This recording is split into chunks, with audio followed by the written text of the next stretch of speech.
I'm Becky L. McCoy, and this is Sucker Punched.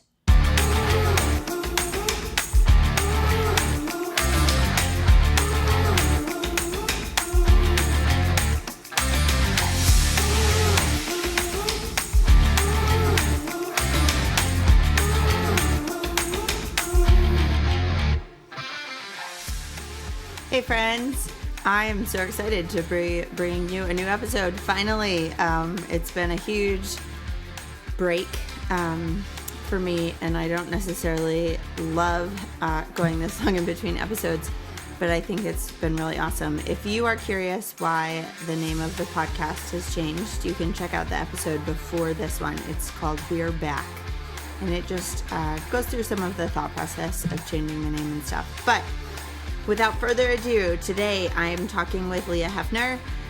This episode was recorded a long time ago, and so we still refer to the podcast as Stories of Unfolding Grace.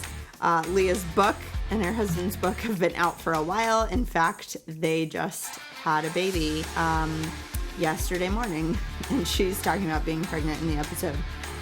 So, in the interest of being honest and vulnerable and forthright and authentic, I will just let you know that this has been hanging around on my computer for a long time, and Leah has been so patient. I'm just so excited to share this with you guys. All right, here's my conversation with Leah. I am here today with Leah Heffner, and why don't you share with us about the difficult time that you experienced? Well, I think that, the theme of your podcast is grace. And so as I was thinking about this tonight before we got on here, I was thinking, like, what part of my life does grace not saturate? And right now I have 3 little kids at home, and we have one on the way. So I feel like every day I'm like, okay, how do I be more gracious as a mom? But and I think that's a big part of my story. But I think where I first started seeing just big oversweeping strokes of grace was in meeting and marrying my husband. For a long time, that would have not, I guess it's one of those things where, like, I knew the kind of guy that I wanted to marry, and for some reason that was still not the kind of guy I chose to be around. So when isn't that such a comment? Like, I want to marry this kind of guy, but I'm going to keep hanging out with this kind of guy. Well, I don't understand why. At like 30 now, looking back at like 20, I'm like, that was stupid. But at 20, you don't think it's stupid. I don't know. So anyways, met and married my husband. So just a super cool story, but like really we should have met, quote unquote, like tons of times. We went to a super small campus. There was no reason why we shouldn't have known each other before our junior year.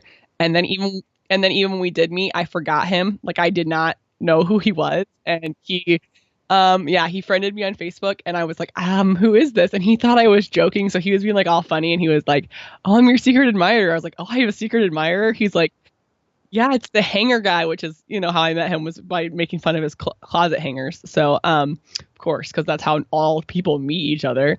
And so, anyways, so months later, we started dating, and then our relationship, and just we marvel all the time. We're just like, wow, the fact that we are where we are now versus where we were when we were 21 and started dating is just all evidence of God's grace. And then where we are in our marriage now. So we married for our anniversary is actually on Monday. So we've been married for 7 years on Monday. Awesome.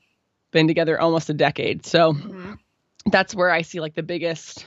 They say that marriage is the hottest crucible, and it raises, the impurities to the top. It's where I also tend to see the most grace, because I see the impurities are just burning up. So that's where that, and then, motherhood, but those two things for sure. Right. Where did you guys go to school? We went to a small college in Ohio called Ashland University. Oh, it sounds familiar. It's like a Brethren. Okay. School, and there's a seminary there, so a lot of people know it for the seminary. Right. Yeah. So cool. I always love to hear where people went to school, because there are so many like random colleges. Like, it's just fun. Well, I love wearing like a shirt for it around, because like I thought I had one on now. I was excited. That would have been cool.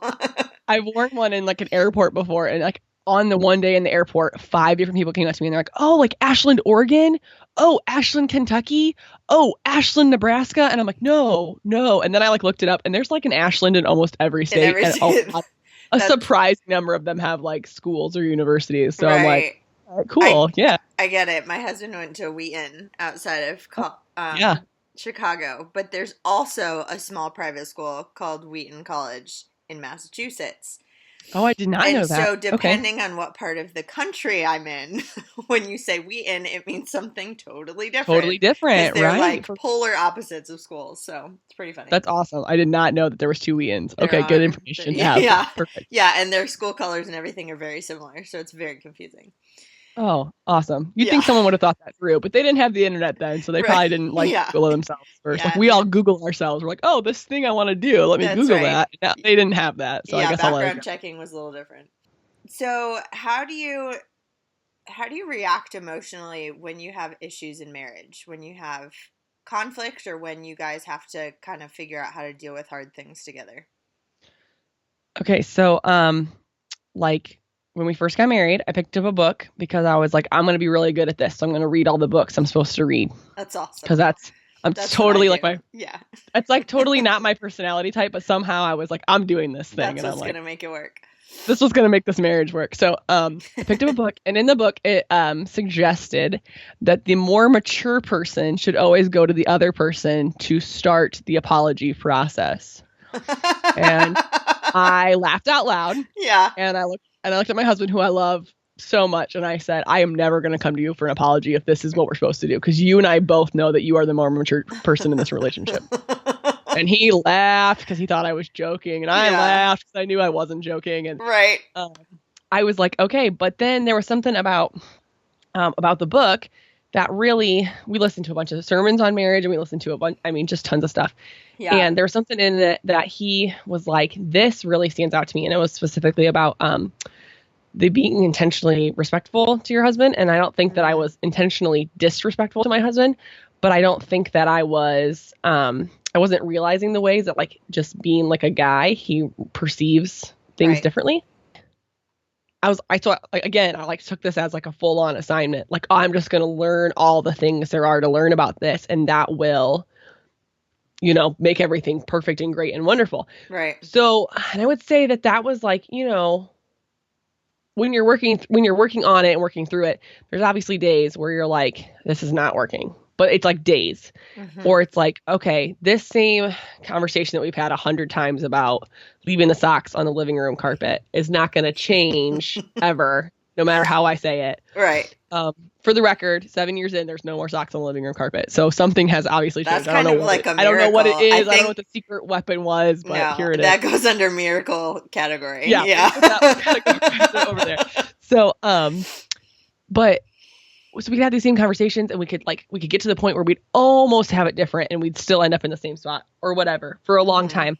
And then it started getting to the point where, like, okay, he can see that this change that I've made to be intentionally really respectful is really what I'm going to do. I'm not going to default back to this other thing.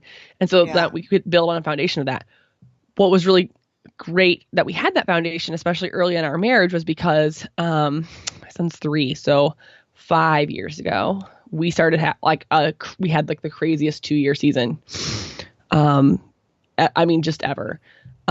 We decided to move in with my parents for a little while. It was supposed to be 3 months. We ended up being there for 18 months. We were paying off our student loan debt, and we had a 4-year projection on our student loan debt, and it ended up taking us 27 months. So living with them was such a huge blessing. Yeah. And that had nothing to do with the hard season of our marriage. It just happens to be in time-wise. I ended up having to have emergency surgery. So it was great that we lived there with them, because my husband had a crazy work schedule, and I couldn't even pick up my baby. I wasn't allowed to. So my mom was there, which was awesome. I got pregnant right after the emergency surgery. They told me that I wasn't going to. They said, yeah, you can start trying, but you won't get pregnant for a while. And I got pregnant right away. Oh, man. So then so we think that led to some pregnancy complications. Yeah. Where for the next 9 months, we kind of were like, are we going to lose this baby? Are we going to get to keep this baby? We don't really know. And then he was really colicky. and didn't sleep. I don't think I slept for a month when he was born. And then when he was about 6 weeks old, my husband came to me and he said, I don't feel good and I'm working these crazy hours. He goes, I'm going to go sleep in the other room just to get a good night of sleep. And I said, that's great. 2 weeks later, we admitted him to the hospital for 2 weeks because he had a blockage in his intestines. Oh my gosh. So so then once he recovered from that, we were like, okay, we just need some space, some family, some different things. So some space. I say that because it's ironic. We actually moved into like this super tiny house with like 600 square feet for 4 of us. Right. And my husband like works from home and I blog. And so like, we're like, our office is like this tiny little corner of the living room, like next to the counter. Like it's so small. So, anyway, so it's just this crazy season. So had we not had this foundation, those 2 years, I think, would have been even harder than they were. And they were seriously the 2 hardest years. So you mean the foundation is like you had spent a lot of time talking about marriage and conflict and like all these different things. Yes. And then like learning new habits that like helped us get through the conflict well, or, helped us to have a conversation and avoid like a fight, as opposed to like, we can disagree with this, but respectfully, and how are we going to get through this or whatever. So we had this it was really valuable. I can remember nights where my husband worked. So he worked a full-time job, ran a business on the side. And then he traveled some for work. And I can remember nights when he would come home and like in my head, I'd have this battle where like I could turn to my kids because like, I'd be like, it's not hard with them. Like they're here all day. They love me. They're just going to give me hugs and kisses and it's going to be so great. Or I can use all of the energy I have left and like literally all of it. And I can turn the other way and focus on my husband. And I know it's going to be hard because we haven't had a conversation in a couple of days because we just haven't been able to. Yeah. I haven't slept. He's been traveling, whatever. And I'm like, I have these 2 choices and my focus has to be on our marriage because that makes me a better parent. So I would like physically turn my body in my face and be like, okay, I'm going to focus on you. And it was really, really hard, but I was able to still, totally by the grace of God, able to still do it because we had put in all this work of being like, at the beginning, being like, okay, what are different things that we can do to show each other love and to show each other respect? And how do I do that well and intentionally? Yeah. So that's kind of how that. What was that like emotionally? Like, especially because you're not sleeping, you're not like together, you're not like, you have like all these challenges and actual like external like physical stress too. So at the time, all I can remember thinking was I had to keep moving because if I could keep moving, then I wouldn't fall asleep. I wouldn't drop anything. Right. So like my oldest was in preschool 2 days a week, and then I was in Bible study 1 day a week. And then, I would try to do play dates or whatever, but I would try to leave like one morning free for us to just take it slow at home. Yep. If my husband was traveling, like we would be out of the house all the time, play dates at my mom's house, like whatever, just something.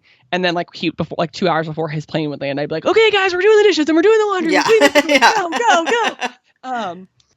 Yeah, it was. So I remember then just thinking like, I just have to keep moving. Like I just have to keep having something to do every day. That's what's going to keep us like on track. Looking back, like from now, I think the feeling that I would say that I had was I was drowning. Like I was like treading water to the point where like I couldn't, like you just get to that point where you're so exhausted treading water that you can't tread water anymore.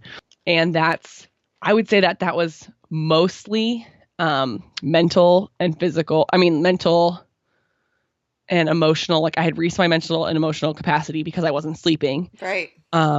And so like, it's one of those things where like all the other areas, like physically I was healthy and I was relatively young. I was like 26, 27. And, so I had a lot of things like supporting financially. We were doing really well. We're really excited about paying off debt and everything, but like those can't hold up when it's so far out of balance that your mental and emotional capacity is so far off. So sleep deprivation was a killer. Like it's no joke.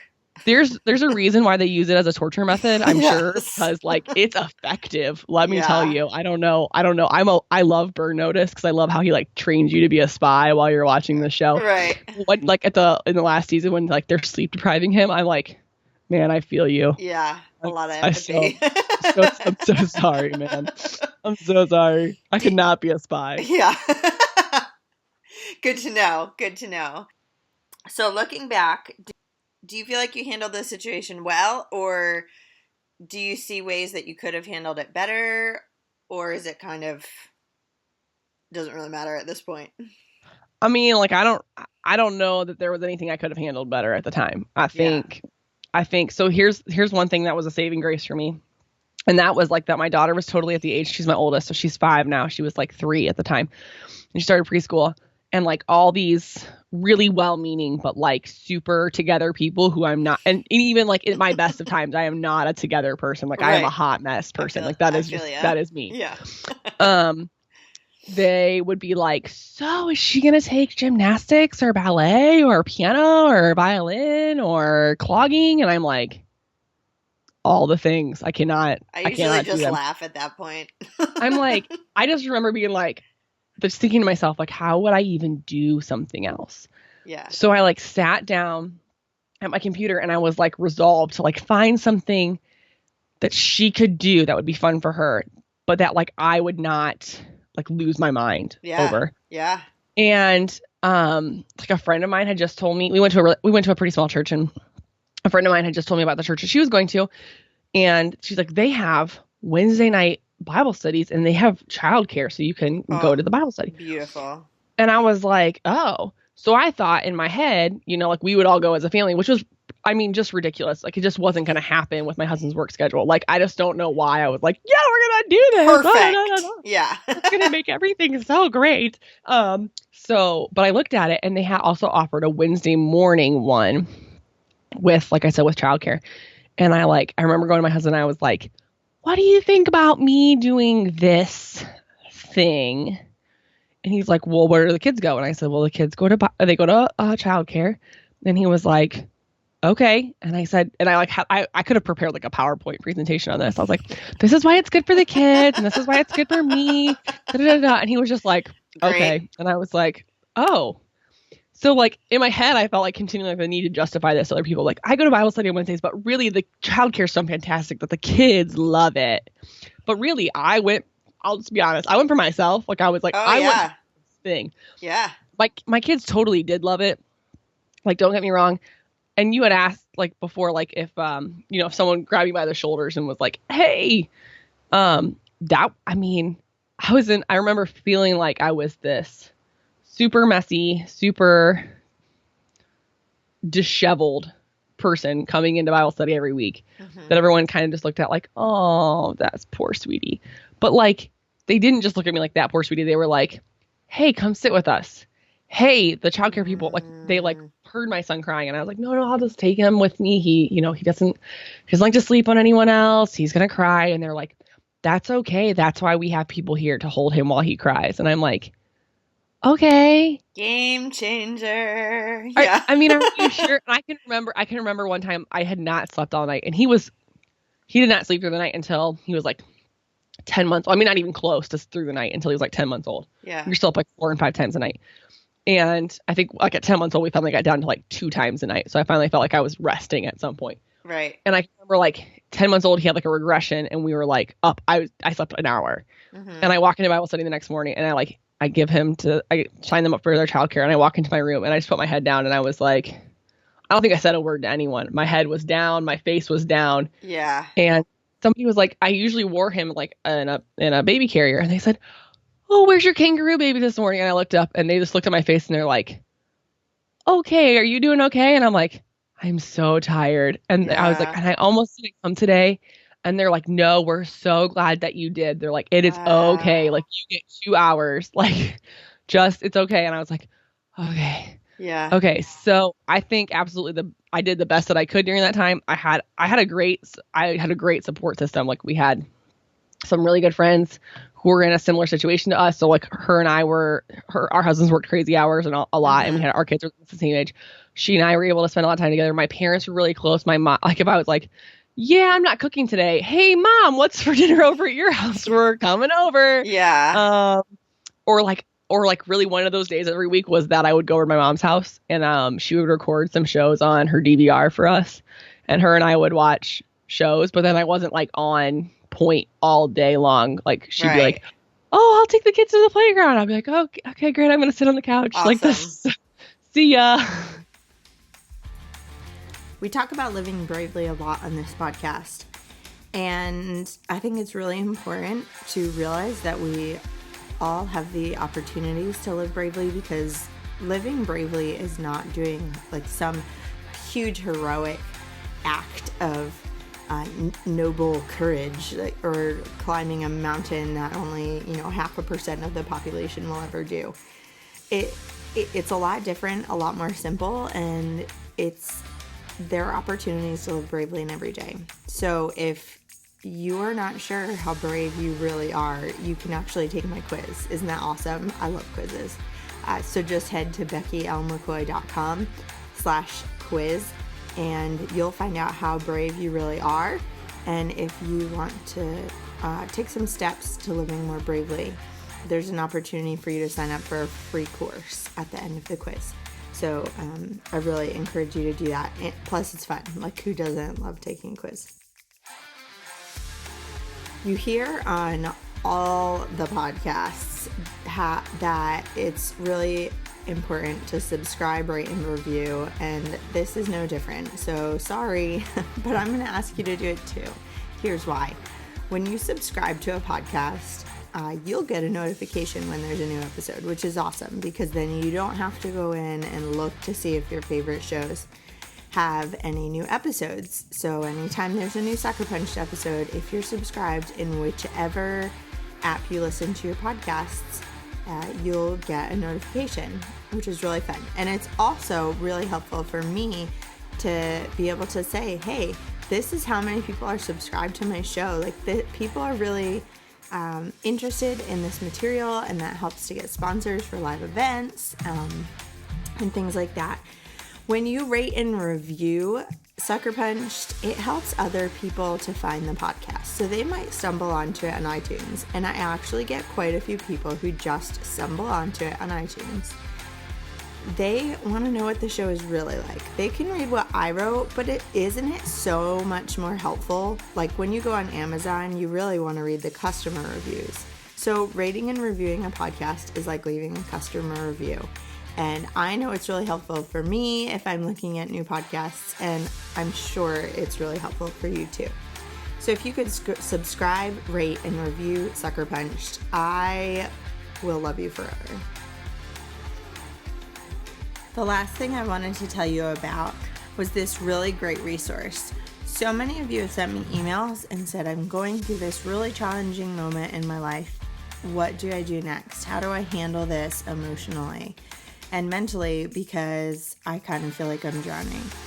So if you go to beckylmccoy.com/3 truths, you'll get this great document. It's not a document. Why do I say things like that?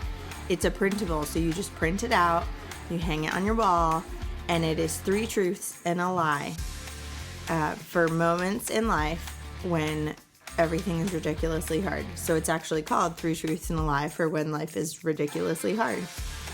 And you print it out, you look at it when you're really having a hard day, and you can remember that you can do this, you can live bravely, you can get through this really hard thing. I wish I could reach through the computer and give you a hug, but since I can't, I made this resource free for you because I really, really want to see you do well. Now, back to my conversation with Leah.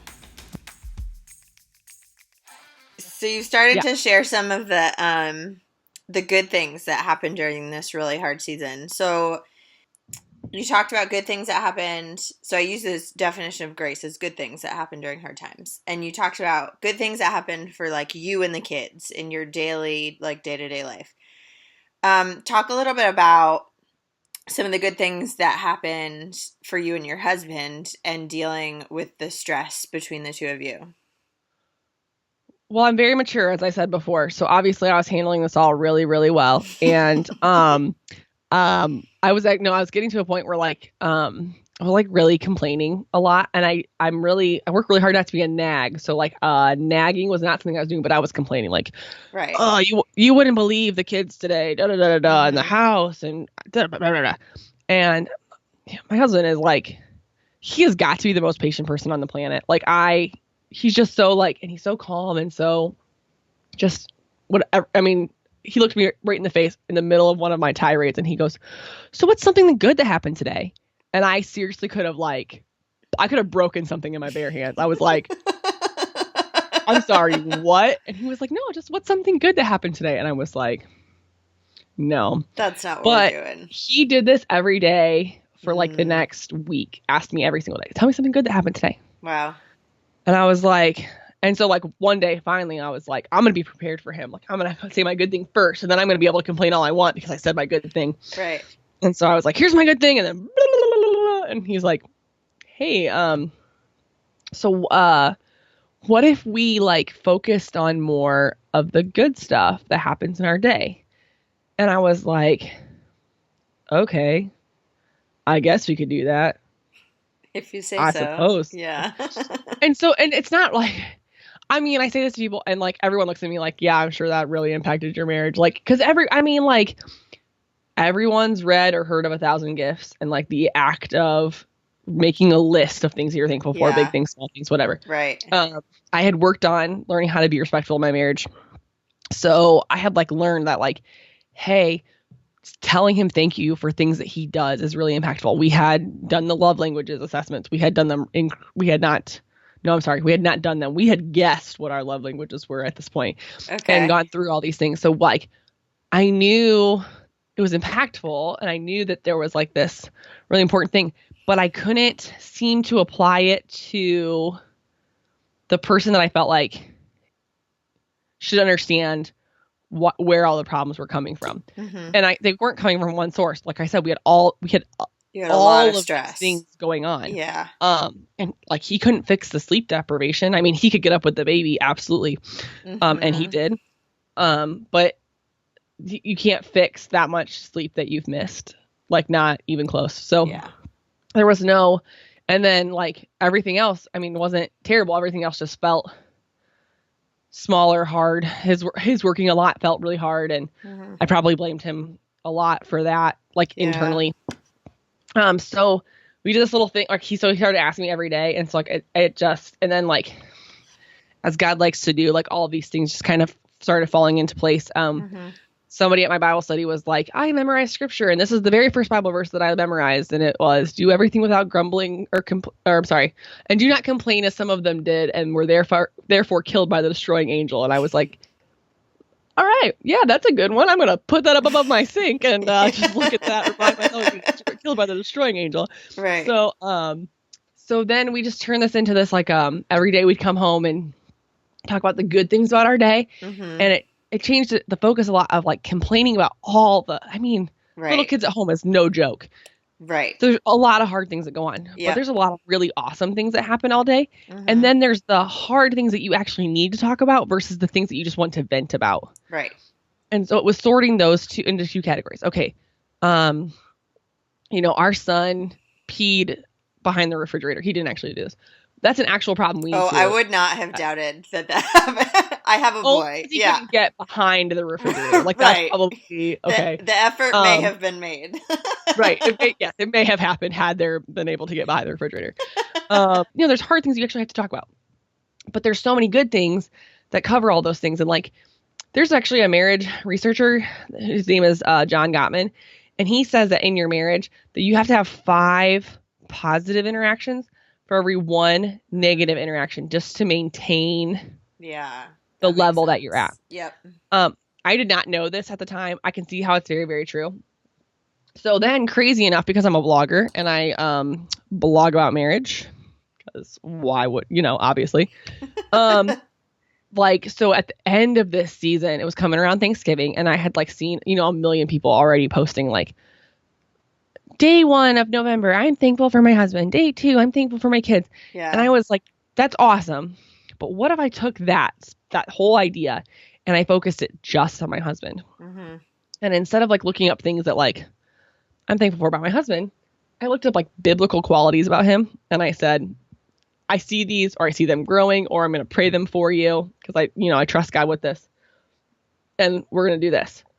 And I did that for 30 days at like the end of this hard season at I can remember like hauling my father-in-law has like this like 1996 Dell desktop computer like in the corner of his basement, and I had forgotten to like write like 3 of them, and I'm like sitting in the corner of the basement at like Thanksgiving dinner like do like coming up with like 3 more. So I did this, and like just the idea of intentionally looking for good things about my husband made it a lot harder to see all the things that like aren't even bad about him. They're just different, or they're just circumstantial, Right. or they're whatever.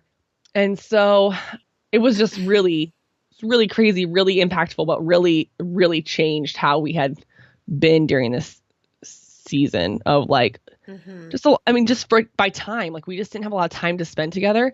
And so just by that, there was a lot of distance. And so by refocusing and being like, hey, I still see you. I still see really good things about you. It really helped us focus back in the little bit of time, like the things that we really enjoyed about each other. Yeah. That's great. How do you feel like you chose to live bravely and authentically as a result of all that? I think that's like my story is that I always feel like we're at a place, or because we move around a lot, and then or because we got married before our friends did, or had kids before our friends did, or whatever, I would always love to have somebody that's like one step ahead of me, just telling me like, hey, it's gonna be okay. Hey, it's gonna be okay. And that's not always the reality. And so gosh, I don't even know the quote, but I've heard, maybe it's not a quote, maybe it's just a saying, but like that be the need that you see, or be the friend that you wish that you had, or and so like I was like, okay, I see this need, and I want to fill it. So I was already blogging about marriage, and I was like, I'm gonna be talking about this. I'm gonna be honest about like, I'm not gonna like, I didn't like keep it like a diary, like today my husband made me not complain at dinner and I wanted to punch the table, and but like looking back on it, like saying, okay, like listen, we did this really hard, like 2 years, or with my parenting, like, listen, I get this because I did this season of colic and just miserable, and saying like, okay, we can do this though, but we can do it because first of all, we get so much extra just grace just it fills in everywhere. And we think that grace like takes over where our abilities leave off. Right. But like grace gives us our abilities in the first place. So like I wake up tomorrow morning and I'm like, I've literally got nothing. And that happens. Right. Some days, nothing doesn't happen. My kids still are fed and they're loved, and my husband is still cared for and attended, I'm still given attention. And it's just that I see grace more boldly flashing. And so I'm like, I'm going to speak that into other people because it's something that's so important. So many of us feel so isolated, or like we're in a season that like no one else is going to understand. And maybe like I'm not going to understand the exact season that you're going through, but I'm going to say, hey, you do get to the other side of the season. It might not be a 2-week season. It might be a 2-year season, and I'm sorry, but you do get to the other side of the season. And so let's talk about like getting to there. And if that's surviving until then, cool. And then let's talk about what happens afterwards. Yeah, that's awesome. It's so true. Like we all just want a mentor in whatever stage we're in. And technology makes it really easy that it doesn't have to be like somebody you meet for coffee for an hour once a week. Like it doesn't have to be a formal thing, but we can just find those people who are speaking into that space. And on the opposite side of that coin, though, I think technology makes it really easy for us to hide. Yeah. It's really easy for us to be like, hey, I'm not going to go to this thing. I'm just going to stay home because I feel like I'm a mess. I feel like I don't have anything to offer anyone else. But like, that's really what the body's about, is like, it's not about always being the one that has the answers. It's about giving and receiving in the body of Christ. Yeah, so, for sure. Yeah. So that's. Sure. So what you kind of mentioned this a little bit, but what, if you could just say one thing to the mom who feels like she's drowning in it, what would you tell her? I just want to hug you because I love you so much. And like, I it's just like the hard days, but there's always good in hard days.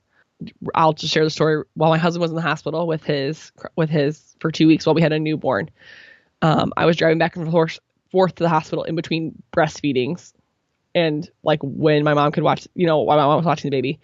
Crazy times of the day. And my husband looked at me, and I remember him looking at me and being like, "Isn't this amazing?" And I was like,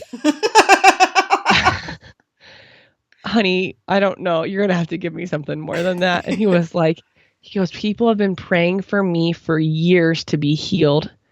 And he goes, "We never thought it would happen this way." He's like, "But look at this gift that we've been given."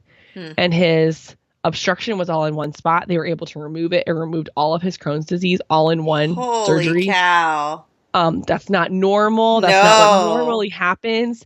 And there my husband is like, and he's like, he's like, people have been praying this for me for years. And he's like, "Look at this." And I'm like, it happened. I mean, even right now I have goosebumps telling you this, but like just that perspective to say that so sucked. Like my husband being in the hospital a half an hour from our house with a brand new baby, 2 little kids.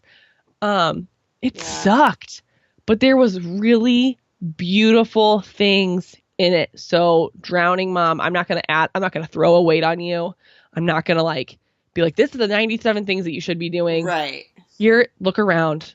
Like there's good things all around you. That's like the beauty of God's creation. It is all around you. You are doing, I know you're already doing the absolute best that you can. Right. That just keep doing what you're doing. Yeah. It's good stuff. Well, before we say goodbye, I have some fun questions for you. Oh, good. Perfect. So now we get to know you. We got pretty serious here. More. I know. Levity, levity, levity.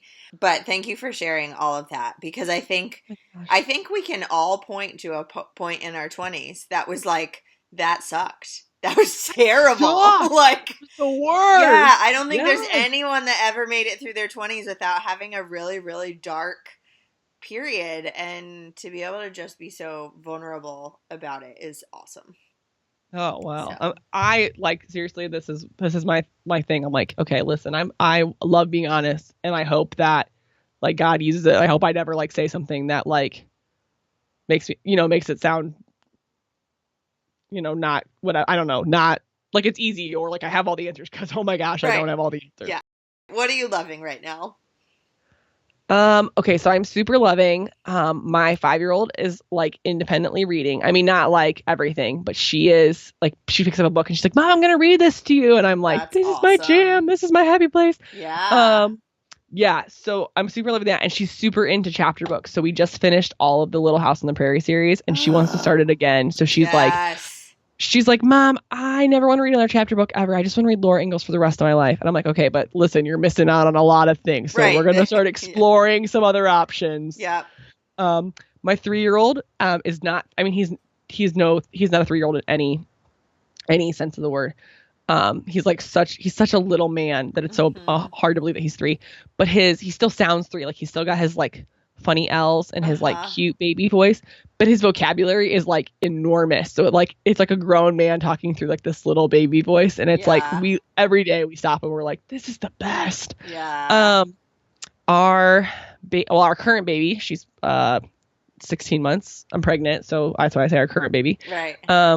16 months. She is like totally a ham and like totally trying to keep up with the big kids. So like her new thing is to like run with them, and when they start laughing at something that they did that's funny, she'll like throw her head back and be like, "Ha ha ha ha." She has no idea why it's funny, but she's like developing this huge personality because the other two have these huge personalities. And then it's like spring here. I'm in Tennessee. We have spring. We're like full on. I guess it's gonna freeze tomorrow, but I know. We're mostly in full on spring. Like our kids are playing outside every day. We're getting 20 eggs from our chickens, which makes me really happy. Yeah. And then since this whole talk was about marriage, my husband and I, and this is an enormous thing, my husband and I, we work together full time. We work at home. Impressive. Yeah. So we're both home, and we both do some of the homeschooling. Yep. He runs a marketing business, and I write, and I like do stuff for him. He does stuff for me. It's all like a hot little mess. Yeah. But when we got married 7 years ago, we had this idea that we wanted to run a ministry together, like later in life or whenever God gives it to us. Right. To do, which has not been yet. but we're like, both of us in our head were like, how are we ever going to work together? Like, how is that ever going to happen? Like, just, and here we are 7 years later, and we love working together. That's like, it so is so awesome. much fun.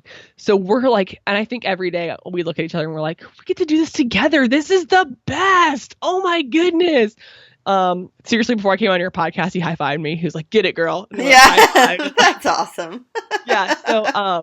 So I'm just really enjoying that about him right now. What is your favorite meal or snack or food? My gosh, I'm pregnant. So all the things. All of them. That is an acceptable answer. You don't have to get more specific. my favorite thing is Chipotle. Yeah.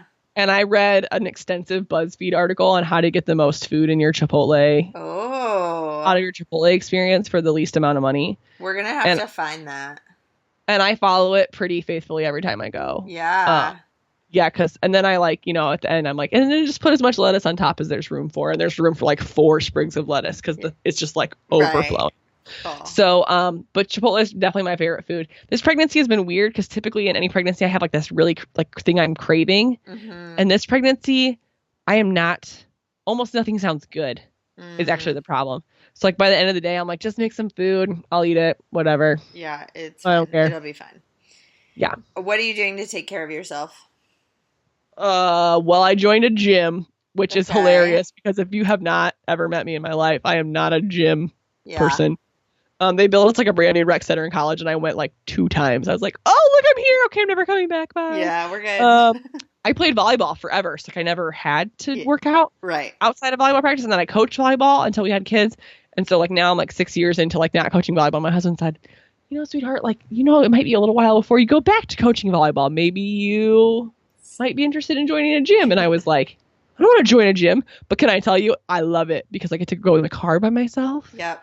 And then I get to put a podcast in, or like last night I watched Jeopardy and read Harry Potter. Awesome. And I was like the best. I know. Yeah. And I was like, this is the best. I'm Jeopardy. So like, that's what I'm doing. Oh, and obviously I take like a fistful of prenatal vitamins every day. Yeah. So. Right. Cause you have to. Cause I have to. Right. Yeah. Okay. And what are you doing to be brave? I'm writing a book right now. Yay, that's awesome. We're actually writing them together, which is another step of the crazy, which we love. We're writing, I don't know how we're supposed to talk about this, but we're self-publishing, so I guess we can do whatever we want. Then you can say whatever you want. We say whatever we want. That's right. So, we are writing like marriage companion books. So it's like a 31-day challenge for wives and husbands that they could do together or separately, either one. Right. On go figure, the little things about being intentional in your marriage that is so cool. That we, learned at an important time, did, and then still do. Well, when you guys, since you're self-publishing, when it's done and ready, send me the link so I can share it with people. I will. We were hoping early because like we're self-publishing, so we thought we'd like roll it really fast. But then we found out that like printing actually takes time. Yeah. Weird. Yeah, so you weird. Can't just snap your fingers. I know. Whatever. So it's looking like late spring, early summer. Okay. If we maintain this current trajectory here, which would include, writing a title. All right, cool. Well, tell everyone where they can find you online. All right. So I'm Leah Heffner, and my blog is called Life Around the Coffee Cup, which is why I love podcasts. It's like having coffee. Yeah. And that's leahheffner.com. And then I'm on Facebook at Life Around the Coffee Cup, and then Twitter, Instagram, and Pinterest is Leah Heffner. So I'm pretty easy to find. Coffee and Leah, put them together and you'll find me. It's really not. I obviously didn't work very hard at that title either. I was like, oh, I like coffee. Let's do coffee. Yeah. Awesome. Well, thanks again, Leah, for sharing your story. Thanks for having me. This was fun.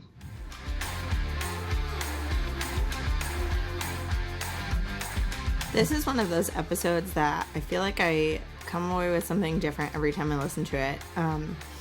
This last time, as I was getting it finished up to share with you, I just have it stuck in my head. Leah's message to moms that, and this applies to everybody, you're doing the best that you can. And I hope that you're encouraged by that too. So if you want to find me on social media, I am everywhere at Becky L. McCoy. So I'm like ridiculously easy to find. I write over at my blog, BeckyLMcCoy.com. And if you want to get a heads up on like the virtual retreat that I'm going to be hosting in September or any live events, you just can join my email list. That's super easy to do. It's just BeckyLMcCoy.com/email. And all those people get heads up first on new blog posts, new podcast episodes, new events, all that stuff. So I would love to have you over there. It's really, it's been really fun building this community. So next week we'll start the series on mental illness. I'm really excited about it. We've been working on it for a really long time, and I just cannot wait to share it with you. While you're waiting for the new episode, you can always listen to past episodes, and if you would like to share your sucker punch story, I would love to have you. You can find the link in the show notes. See you next week.